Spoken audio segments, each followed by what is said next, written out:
Better than ever, here for another Wednesday Midweek Report. I'm Johnathan Graves and I'm your sports host, and I'm joined in studio today by some of the guys that have been out for a while, been out sick. We finally tracked down this man to my right, Nate Daddy, Russell Patterson. Nate Daddy, how you doing? Doing well, man. Doing well. To my left and to y'all's right, we've got none other than James Spikes. He's covering Emerald Vikings football for us this year. James, how you doing today? I'm pretty good. First, let's start with the biggest game, probably the biggest game, the biggest upset. The Abbeville Panthers lost to the Woodruff Wolverines. Nate Daddy told me this, morning. He picked that game right. Got to give him props. I didn't see it coming, but Nate Daddy was the only one on the panel to see it. So we'll start right with him.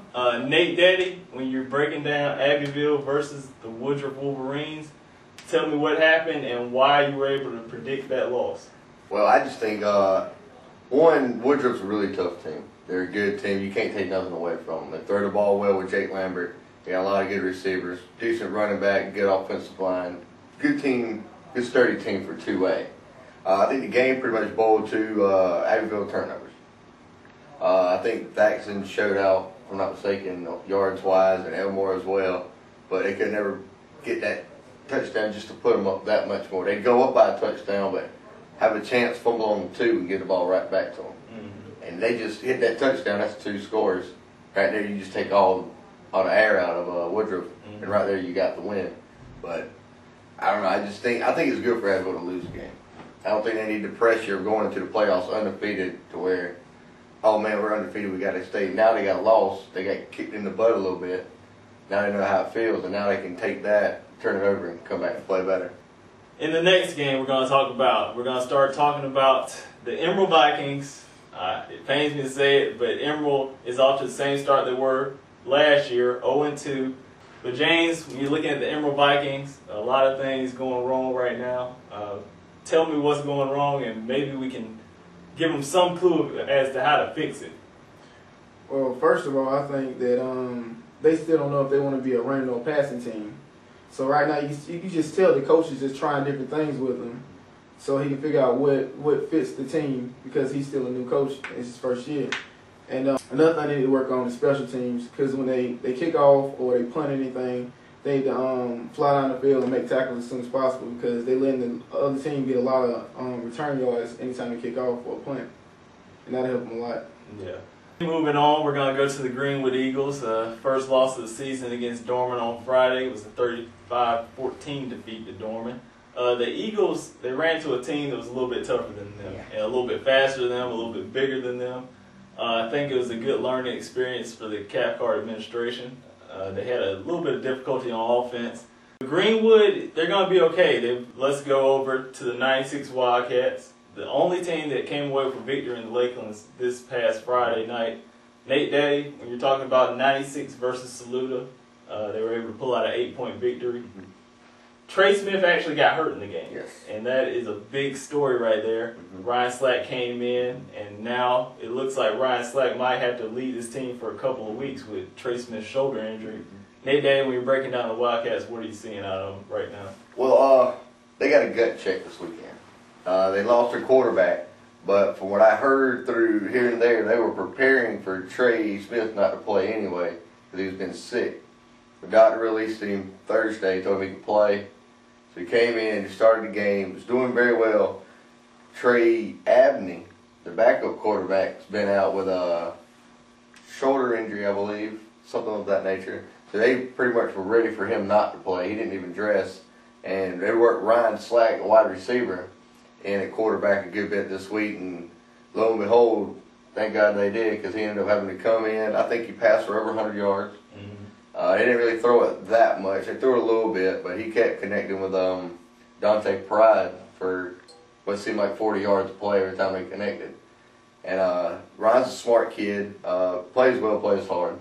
And I think they'll miss a little bit with his speed, but I think Ryan, if he has to play quarterback, they're going to be all right. Well, 96 is going to come home now. They traveled on the road to Salute, but they're coming back home. We're going to play an improved Crescent team.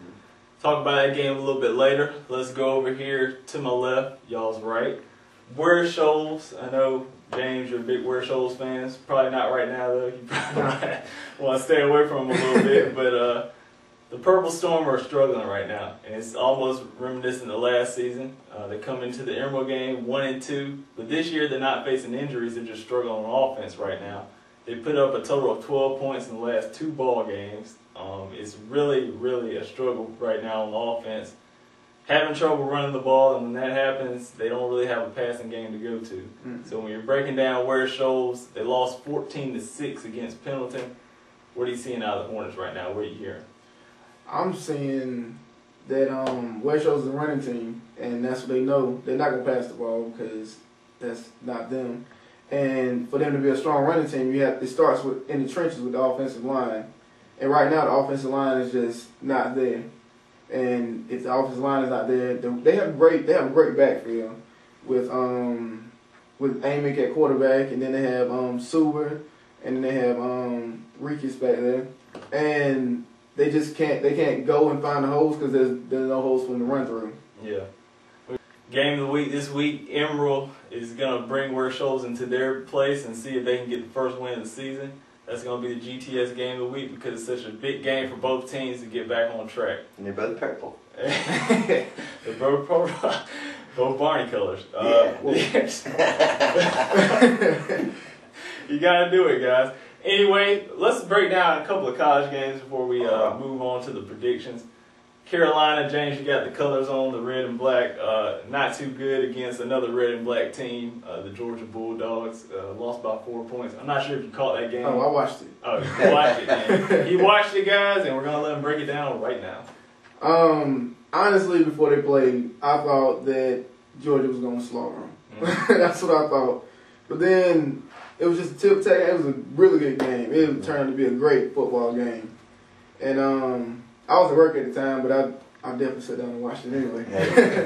And I'm thinking that if South Carolina plays like that against Georgia, like they did against Georgia the rest of the season, they have a better season than what anybody think. Yeah. If Nate Daddy's saying they're going to do all right, then they might be doing all right. Yeah. Nate Daddy, let's move over to another Barney colored school, the Clemson Tigers. Right.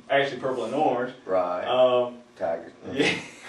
Same result as South Carolina, an L, a close loss. I think when you look back on it, it's going to be because of the special teams. Oh, it's definitely. Everything in that game boiled down to special teams. Well, granted, they did score on the second offensive play they ran, but we ended up playing their offense. I say we because I'm a diehard Tiger fan. Yeah. But, I mean, special teams, fake field goal 7. Why we don't let our kicker kick that field goal and we try to pooch punt it, Yeah. I'll never understand that. I mean, if he misses it, okay, they get the ball back. But that's a 7-point swing right there. And I don't know. I mean, if we play the second half, we play the first half, well, we thump them. Yeah. Right. There's no question about that. They won the first half 24-7. We won the second half 20-6. Right. And that's good for us to know that we are a second half team. We can come out in the second half and score points. We just can't get so far down in the first half to where, I mean, it's nothing but up after that. Right. Well, who y'all got this week coming up? Who do we have? Oh, we have Boston College this week. Boston College. Yeah, we're going to beat them.